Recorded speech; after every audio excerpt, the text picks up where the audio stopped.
Hi, ഇന്ന് നമുക്കൊരു അടിപൊളി മാങ്ങ അച്ചാർ റെഡിയാക്കി എടുക്കാം. അതിനായിട്ട് ഞാനിവിടെ നല്ലെണ്ണയാണ് എടുത്തിട്ടുള്ളത്. അതൊന്ന് ചൂടായി വന്നതിന് ശേഷം അതിലേക്ക് കുറച്ച് കടുക് ചേർത്ത് കടുകൊന്ന് പൊട്ടി വന്നതിന് ശേഷം ഉലുവയും കൂടെ ചേർത്ത് കൊടുക്കുന്നുണ്ട്.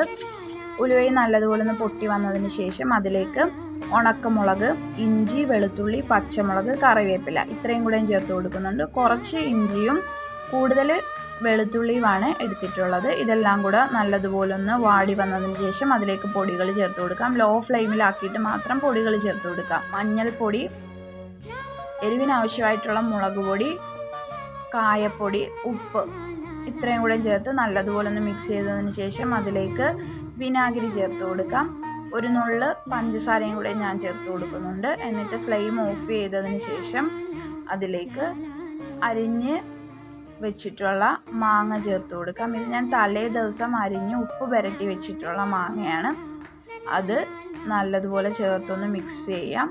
ലാസ്റ്റ് ഇതിലേക്ക് നമുക്ക് കുറച്ചും കൂടെ ഗ്രേവി ആവശ്യമുണ്ടെങ്കിൽ ഈ മാങ്ങയിൽ നിന്ന് വന്നിട്ടുള്ള ആ ഉപ്പ് വെള്ളം തന്നെ കുറച്ച് ചേർത്ത് കൊടുത്തിട്ടുണ്ട്.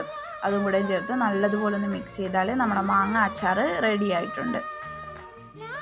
ഈ ഒരു രീതിയിൽ നിങ്ങൾ ട്രൈ ചെയ്ത് നോക്കിയിട്ടില്ലെങ്കിൽ ഒന്ന് ട്രൈ ചെയ്തിട്ട് ഫീഡ്ബാക്ക്സ് അറിയിക്കണേ. ഇഷ്ടപ്പെട്ടാൽ ലൈക്ക് ചെയ്യാനും സബ്സ്ക്രൈബ് ചെയ്യാനും മറക്കരുതേ.